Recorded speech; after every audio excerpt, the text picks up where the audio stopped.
Hello everyone, শুরু করছি আজকে একটা নতুন দিন নতুন ব্লগ। শুরুটা আমি এখন ইন্ট্রোটা দেখাচ্ছি বটে, কিন্তু এটা আমি যেহেতু ভুলে গেছিলাম তাই এখন ইন্ট্রোটা করে দিলাম। এবার দেখুন আমার ভিডিওতে আজকে কি কি হচ্ছে। চৈত্র মাসের যে সমস্ত রকমের যে কাজগুলো হয় শেষের দিকে, সেগুলো আপনাদের কাছে আমি নিয়ে আসবো। দারুণ ইন্টারেস্টিং হতে চলেছে। চলুন দেখুন তাহলে ভিডিওটা আমার। Good morning everyone. আজকে একটা নতুন দিন। আজকে হচ্ছে নীল পুজো। চৈত্র মাসের লাস্টের মানে সংক্রান্তির আগের দিন এই নীল পুজোটা হয়। মায়েরা এই সব পুজোগুলো করে। তো আজকে একটা নতুন জিনিস আপনাদেরকে দেখাবো। আমাদের যেখানে থাকি তার পেছনে যখন চৈত্র সংক্রান্তি আসে তখন এরা না সব সেজে গুজে এসে ঠাকুরের কাছে মানে শিব আর দুর্গা সেজে সব আসে। এসে নিয়ে ওরা সবার বাড়ি বাড়ি যায়, গিয়ে পুজো করে। তো আমিও আগে বলতাম, তো এত সেজেগুজে এদেরকে দেখে আমার এত ভয় লাগে, আর সেরকম আওয়াজ দেয়। এখন তো এবারে চৈত্র মাসের সেইভাবে ঠান্ডা পড়েনি বা গরম পড়েনি, আমরা বাইরে তাই জন্য দাঁড়াতে পেরেছি। আমার হাজব্যান্ড ছিল বলে আমি এত সামনে সামনে এদের ছবিগুলো নিতে পারছি, কিন্তু বিশ্বাস করুন আমার এত ভয় লাগে এদেরকে দেখতে। এই শিব দুর্গা এদেরকে সবাই প্রণাম করে। আমি এদেরকে প্রত্যেক বছর সিধে দিই, সেসব আমি আপনাদেরকে কিছু দেখালাম না। মানে এবারে তো আমি বুঝতে পারিনি হঠাৎ করে এরা চলে এসছে, নাহলে আমি অনেক কিছু গুছিয়ে ওদের জল খাওয়াই, অনেক কিছু করি প্রত্যেক বছর। কিন্তু এবছর আমি কিছু করতে পারিনি, শুধু টাকা ধরে দিয়ে দিয়েছি। এটা এখন এলো সকালবেলা একজন, এবার বিকেলবেলায় দেখুন কেমন দেখে কত ভয় লাগছে। এরা না আরও বেশি ভয় দেখায়। আমার হাজব্যান্ড পেছনে কাজ করছিল, আমাদের বাড়িতে কাজ হচ্ছিল বলে, আর একজন মানে কাজের অনেক লোকজন সবাই দাঁড়িয়েছিল আমার পাশাপাশি, তাই আজকে এবারে আমি এত ভয় পাইনি, তাই সামনের থেকে তুলতে পেরেছি। নাহলে আমি এদের সামনে গিয়ে যে ভিডিও করবো এত সাহস আমার হয় না। আর কেমন যেন একটা আওয়াজ করে, আর কেমন অদ্ভুত সব সেজে থাকে দেখুন।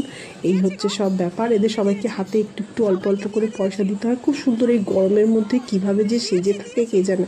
ওই যে আমাকে পয়সা চাইছে, আমাকে দিন আমাকে দিন, আমি বললাম আমি সবাইকে আলাদা একসাথে দিয়ে দিয়েছি। প্রত্যেক বছর আসলে ওদেরকে জল খাওয়াই, তো ওদেরকে সবাইকে ফল দিই, মিষ্টি দিই।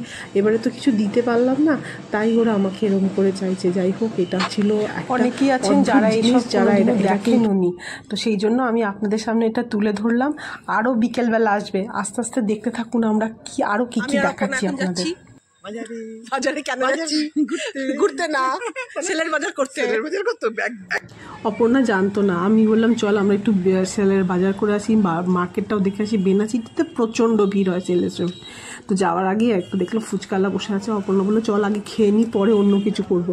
তারপরে আমরা দুজনে গেলাম ফুচকা অনেক দিন পর খেলাম জানেন তো। আমার ফুচকা সেই চ্যালেঞ্জ করেছিলাম, আপনারা দেখে থাকবেন পুরনো ভিডিও যারা দেখেননি তারা দেখে নেবেন।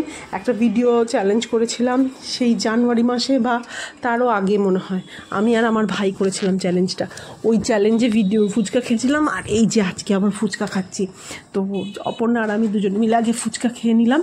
আর আজকে আবার নীল পুজো, যদিও আমি নীল পুজো করি না, কারণ আমার শ্বশুর বাড়িতে নীল পুজো করতে নেই। সেই জন্য আমি শিব চতুর্দশী পুজোটা করি জানেন তো। শিব চতুর্দশীর পুজো সবাই আগে করে বিয়ের আগে, কিন্তু আমি বিয়ের পর শিব চতুর্দশীর পুজো শুরু করেছি। ওমা, তার মধ্যে দেখুন একটা বিশাল মিছিল।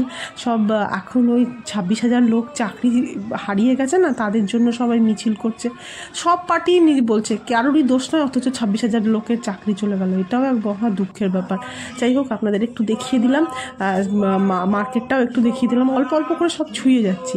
আর আজকে যেহেতু নীল পুজো, আমি একটু প্রণাম করতে গিয়েছিলাম, তখন দেখলাম মন্দিরে সব প্রচণ্ড ভিড়, সবাই পুজো আর্চা করছে। মনটা শান্তি হয়ে গেল। আমার তো নীল পুজো নেই, তাই আমার একটু খারাপ লাগে। নীল ষষ্ঠী, অ্যাকচুয়ালি এটাকে বলে নীল ষষ্ঠী। আর জানেন তো এইসব নিয়মগুলো শ্বশুরবাড়ির মতে চলতে হয়। আমার শাশুড়ি মা যা যা করে আমি সেইগুলোই করি। আর বলে যে শাশুড়িরা যা করে বউদেরকেও সেই পুজোগুলোই করতে হয়, মানে বংশ পরম্পরা বা যা ফ্যামিলিতে হয়ে থাকে। সেই কারণের জন্য আমাকে, যেহেতু আমাদের সবার নীল পুজো আছে কিন্তু আমার নেই মানে আমাদের যেহেতু ফ্যামিলিতে হয় না, তাই আমি এটা করতে পারি না। কিন্তু প্রত্যেকবার যাই এখানে একটু করে মোমবাতি জ্বালাই আর নম করি, ঠাকুরকে প্রণাম করি, করে ঠাকুর দর্শন করে আসি। আর সাধারণত মায়েরা এই পুজোটা করে। এইবারে যারা সকালবেলায় এসেছিলো তারা দেখুন আর একটা দল এলো, তারা বিকেলবেলায়। এরা তো মানে আরও অদ্ভুত ভয়ঙ্কর সব সেজেছিল। আমি তো ভয়ে দেখতেই পারলাম না মুখগুলো। একটু সামনে গিয়ে যে দাঁড়াবো, পাশেই আমি ঠিক করেছি এর পরের বছর আগের থেকে আমাদের পেছনের বাড়িতে গিয়ে দাঁড়িয়ে থাকবো, গিয়ে ওদের ফটোগুলো তুলবো। মানে এত ভয় লাগে আমার। আর ওরা না ভয়ও দেখায়, জানেন তো, তাই আপনাদের একটু একটু দেখালাম। জানি না কেউ কোনো দিনও দেখেছেন কি না। এরা কিন্তু অনেক কষ্ট করে থাকে, সারা চৈত্র মাস নিরামিষ খায়, আর একবার মাত্র ওই নিরামিষ ভাত খায়। তারপরে সারাই দেখুন, জানেন তো, সব যারা দুর্গা আর শিব সাজে তারা খালি পায়ে পুরো ঘুরে বেড়ায়। এই হচ্ছে ব্যাপার। এদেরকে দিয়ে আমি আজকে আমাদের ভিডিওটা শেষ করতে যাচ্ছি। কেমন লাগলো অবশ্যই জানাবেন। দেখা হবে তাহলে একটা নেক্সট ভিডিওতে। Till then, tata, by.